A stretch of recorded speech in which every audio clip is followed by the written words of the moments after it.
Yo, what's going on, you guys? Welcome back. And today I want to talk about Silent Hill F. Then why am I holding Silent Hill 2? Well, the truth is, I don't have Silent Hill F anymore. I sold it.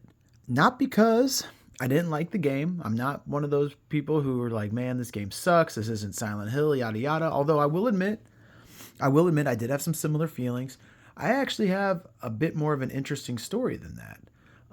Maybe I should have filmed this video before I sold Silent Hill F, but I figured holding Silent Hill 2 could kind of help lean people in a little bit. But anyways, yeah, Silent Hill F, all in all, I liked it. Let me go ahead and say I beat the game 5 times. I got all 5 endings. Now, I did do that via save scumming. I did not start a whole new file and begin fresh on 5 whole playthroughs. I definitely used save scumming to get all 5 runs, but I did do that. However, I still decided to sell it even though I enjoyed the game, even though I figured down the road I will certainly revisit it. So why did I sell it? Well, here's the logic. When I heard about Silent Hill F, I was immediately intrigued. The idea of a Silent Hill game that takes place in Japan seemed really awesome, seemed really unique, seemed different.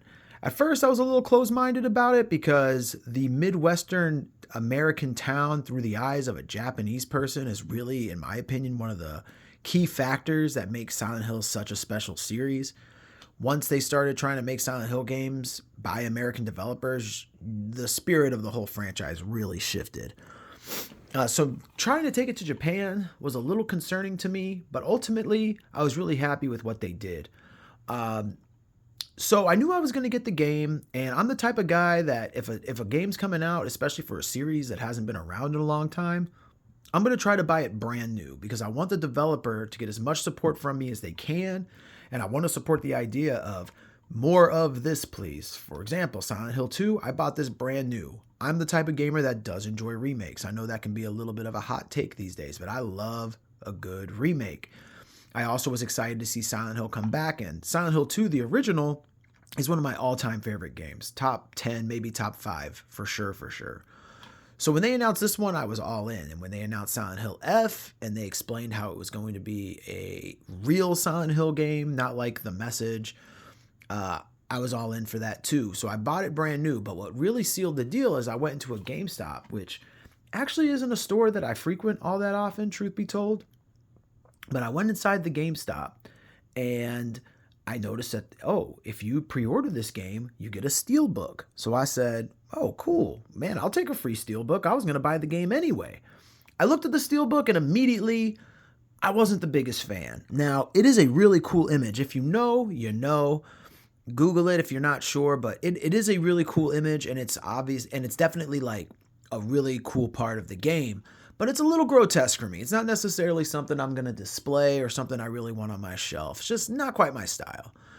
So I figured, well, you know what? I can sell this steelbook and make some of my money back on the game. That way, I mean, it's a $75 game, That's nothing to scoff at, right? So it's like, well, let me turn this maybe into a $60 game, maybe a $55, maybe if I'm lucky, a $50 game. If I can sell that steelbook for $25, that'd be great.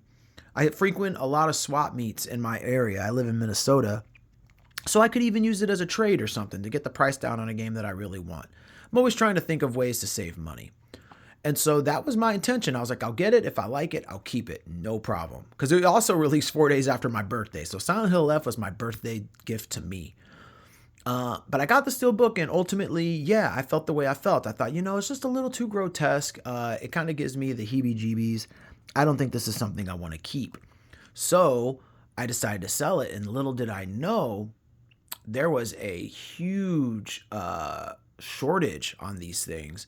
I go to pick it up, and I was fortunate enough to have pre-ordered it at a GameStop that opens an hour earlier than all the GameStops in my area. And the guy tells me, man, I'm glad you came in here because we only got sent 4 of these things, and we had like 30 pre-orders. And I was just like, what? That's wild. He goes, yeah, you're the second person here, so here you go. And then, part of me feels bad because obviously someone out there really wanted these things, you know what I mean? But it's not my fault that there was a shortage on the production of them. So I decided I was going to sell it about a day or two later. I go on eBay and these things are going for 70, 80, 90, $100. So I was just like, man, well, what can I do to make it a little sweeter for people? So I took the DLC code from inside my copy and the Steelbook, and I listed it.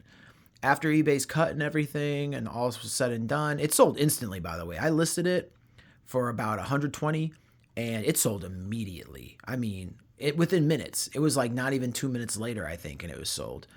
And so with my cut, it was $100. So that meant I got Silent Hill F I got paid $25 to buy Silent Hill F. And that just kind of blew my mind. I'm like, wow, really? So then I play through the game, I get all 5 endings, and I'm like, yeah, I like this game. This is something I want to keep, you know? It's not, for anyone who's wondering, I mean, I can talk more details about this in another video. That's not really the point of this video at this moment. But I like the game. I think it's a decent game.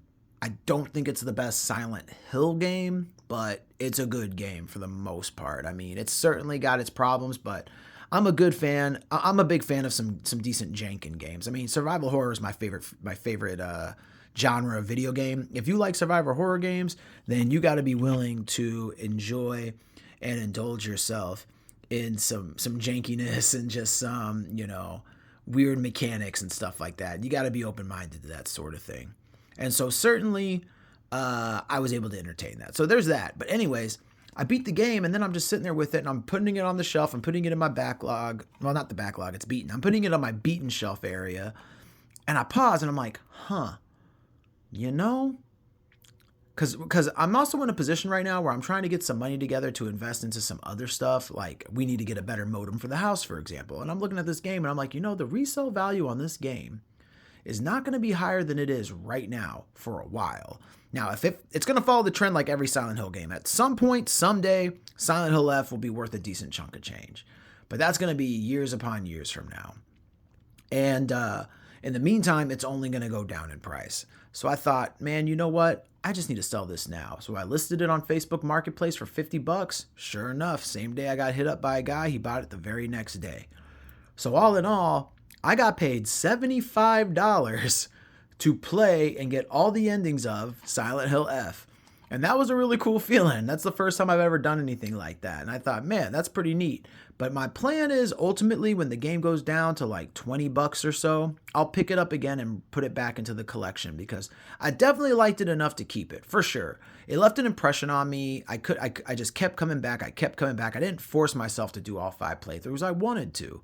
So it obviously held enough value that it belongs in the collection, and it's something I'll love to revisit someday down the road. I really felt an attachment to Hanako and her friends and just the overall atmosphere and energy of that game. I definitely really appreciated. There's some stuff I would have changed that I think it could have done better, but all in all, again, great game, or at least good game. Not the best Silent Hill game, but that's okay. That's like Resident Evil 4. Resident Evil 4 is one of the greatest games of all time, hands down. It's not even arguable. But in my opinion, it is a terrible Resident Evil game. The things that I go to a Resident Evil game to play are not found in Resident Evil 4. Not until that remake, though. That remake brought a lot of the old school Resident Evil vibes back. That remake is spectacular. But anyways, so yeah, eventually when I pick up Silent Hill F again, hopefully it'll be around $20 at that time, I'll have been paid $50 to play Silent Hill F.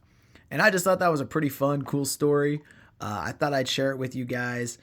Sorry I don't have the game anymore. I didn't think to record this video with the game. So I just figured I'll hold up Silent Hill 2 because honestly, man, ever since playing Silent Hill F, I cannot stop thinking about Silent Hill 2's remake. I really want to play it again. My main gripe with this one, though, is it's just too long. It's just too long. And that's one of the strong things about Silent Hill F. That game is a breezy 10 hours. This game is like double that, basically. And it just didn't have to be. The original is about 10 hours. And then you're going to make it practically doubled for the remake. And for me, it just really throws off the pacing. Every dungeon in this game, I call them dungeons, you know, levels, dark world segments, whatever you want to call them, they all overstay their welcome, in my opinion, other than maybe the apartments. But that's a story for another time. At some point, we'll talk about Silent Hill 2 in greater detail and why I love this remake and why I love the original.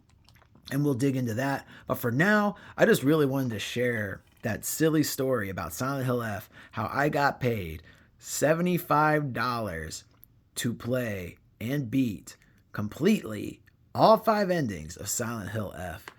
Let me know down below if you enjoyed that story. Let me also know, were you able to get your hands on the Steelbook? I know a lot of people that weren't, and that's really cruddy. Let me know what you thought about Silent Hill F. I'm super curious what people think about the game, because it's contentious, man. Some people love it, some people hate it. It's definitely getting a lot of good reviews by the critics, which, I mean, that's cool. I'd like to see more Silent Hill. I don't know if I want more necessarily in that style, but hey, if it keeps the series alive and keeps them coming, I'll take it. It's better than nothing, because I actually like Silent Hill Homecoming also, and people crapped all over that, and then look where the series ended up, in the trash. So let me know down below what you think. Otherwise, it's been cool hanging out. Hopefully I'll see you again next time. Take care. Peace.